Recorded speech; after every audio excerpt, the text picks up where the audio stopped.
Sass and Badass, some of my favorite female indie authors and their kick-ass protagonists coming up.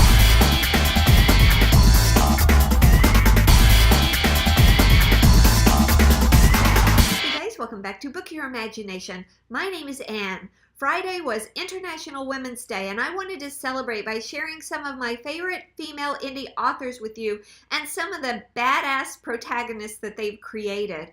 All of these books are paranormal, fantasy, romance, or they have romantic elements in them.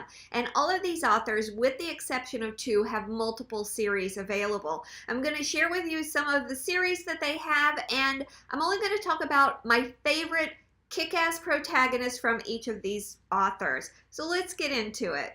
I'm going to start with one of my favorite authors, Eve. She is an Australian author, and she is known for her strong, kick-ass female protagonists. Some of her book series are Walker Saga, Supernatural Prison, New York City Mecca, Hive Trilogy, Curse of the Gods, Secret Keepers series, and the Storm Princess Saga. I've read everything that Eve has written, but I think my favorite protagonist of all of hers is Willa from Curse of the Gods series. In this world, there are 3 castes, and Willa is in the lowest caste, and in her tribe, she is the lowest of the low. She knows her place in the world, and she's absolutely fine with it. She's also a complete klutz, so she's used to people making fun of her, but she has a real inner strength. She'll let the day-to-day ridicule just roll off and not think about it, just do what she wants to do. But she does stand up and fight for herself and for her friends in the important issues. These books have a lot of humor in them, and I found myself laughing out loud a lot. One of my favorite scenes, I think, from the entire series is where one character calls Willa a dumb blonde, and she says, "I am not a dumb blonde, but could you explain that again a little slower?" I loved this series, and I loved Willa. Next is another one of my favorite authors, Laura Thalassa. She's a U.S. author. She is known for her hate-to-love stories. This is another author. I've read every single thing that she's written. Some of her series are The Unearthly, The Vanishing Girl, the Fallen World series, the Bargainer series, The Four Horsemen of the Apocalypse, and the Infernari. Of all of her books, I think the Infernari is my favorite. There's only one book out so far. She co-wrote it with her husband, and I keep hoping for the second book, and I think it's going to come out either later this year or next year. I'm not sure. But of her protagonists, I would have to say Ember from The Vanishing Girl is my favorite. The Vanishing Girl is the first book of hers that I read. When Ember falls asleep at night, she can teleport to anywhere in the world, but for only 10 minutes. And because of this ability, she is forced to work for a quasi-military organization that forces her to do missions for them. What I really like about Ember is her strength and determination. Even though she's forced to do these missions, she is also finding a way to thwart them. This is another series that isn't done yet, so I will be rereading it as soon as I know when that third book is coming out. The next author is Shannon Mayer. She's a Canadian author. Some of her series are the Riley Adamson series, Desert Cursed, Questing Witch. I am reading this series now. The Elemental series, Nevermore, Bloodborne, Venom, the Nyx series, and A Celtic Legacy. My favorite protagonist of hers has to be Riley Adamson, and I think a lot of people feel that way because there are 15 books in the Riley Adamson series and then another 6 books in an epilogue series, and there are a couple of other series that are spin-offs from this one. So Riley Adamson is definitely a kick-ass protagonist.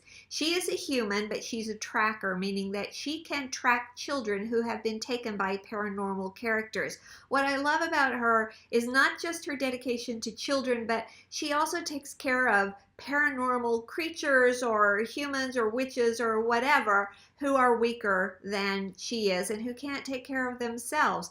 For example, Alex was bitten by a werewolf, but he wasn't strong enough either to transform into a full werewolf or transform back to a human. So he's kind of this wolf-human hybrid, definitely a submissive, and so she has taken him in. She takes in a harpy and a young witch who has nowhere else to go. So I love her strength in fighting the evil paranormal and protecting children and creatures who are just not as strong as she is. The next author is Sarah Fine. She's a U.S. author, and some of her series are Guards of the Shadowlands, Of Metal and Wishes, Imposter Queen, Servants of Fate, and Reliquary. Of all of these series, I think my favorite protagonist is Layla from Guards of the Shadowland. Layla's best friend Nadia has committed suicide, and Layla goes to the Shadowlands, also known as Hell, to save her friend's soul. I mean, how great of a friend is that? And that's what I really love about Layla, is she puts her friends first. Heather Hildenbrand is the next badass author I want to talk about. She is another U.S. author. Some of her series are Dirty Blonde, Starlight Duology, Heartlines, Bitterroot, and Imitation. Of all of these books, Imitation is probably my least favorite. I had some pretty serious issues with the plot on that, and I don't think it was up to the standard of writing that she's shown in her other books. But my favorite protagonist of all of these has to be Samantha from the Heartlines series. Samantha used to be fun and outgoing, but now she is reserved, she's quiet, she's nervous all the time, and she doesn't know why. Something happened to her a couple of years ago, but she doesn't know what it is. But that doesn't stop her from being brave when she has to be, from being able to confront the reality of a paranormal world that she didn't know or believed existed, or being able to stand up and do the right thing. The next two authors have only done one series each, but they are both worth including in this video. Susan E. is a Korean-American author, and she wrote Penryn and the End of Days. Penryn is 17. The angels have come down to earth, but not to help us, to battle each other, and they are destroying our world. When Penryn, her mother, and her little sister, who's in a wheelchair, try to get to safety, a battle breaks out, and one of the angels takes Penryn's little sister and flies away with her. So Penryn will do anything to get her little sister back. And the next author is T.L. Callahan, who is a U.S. author. The only reason she has one series is because she's a relatively new author. I know that she's going to have plenty of series coming up in the years to come, but her first series is The Paldemori Games, and Waking Chaos was her debut novel, and I absolutely loved it. Her female protagonist is Leah, who is an artist, a gallery owner. She is just a very strong, confident woman, and I loved her. So that is my small contribution to International Women's Day. If you are a woman out there, I don't care who you are or where you live, you have a superpower. So find that and use it for good. As always, this is hashtag JMO, just my opinion. If you like what you see in here, please consider subscribing to my channel, give it a thumbs up, and leave me a comment below. Thank you for watching.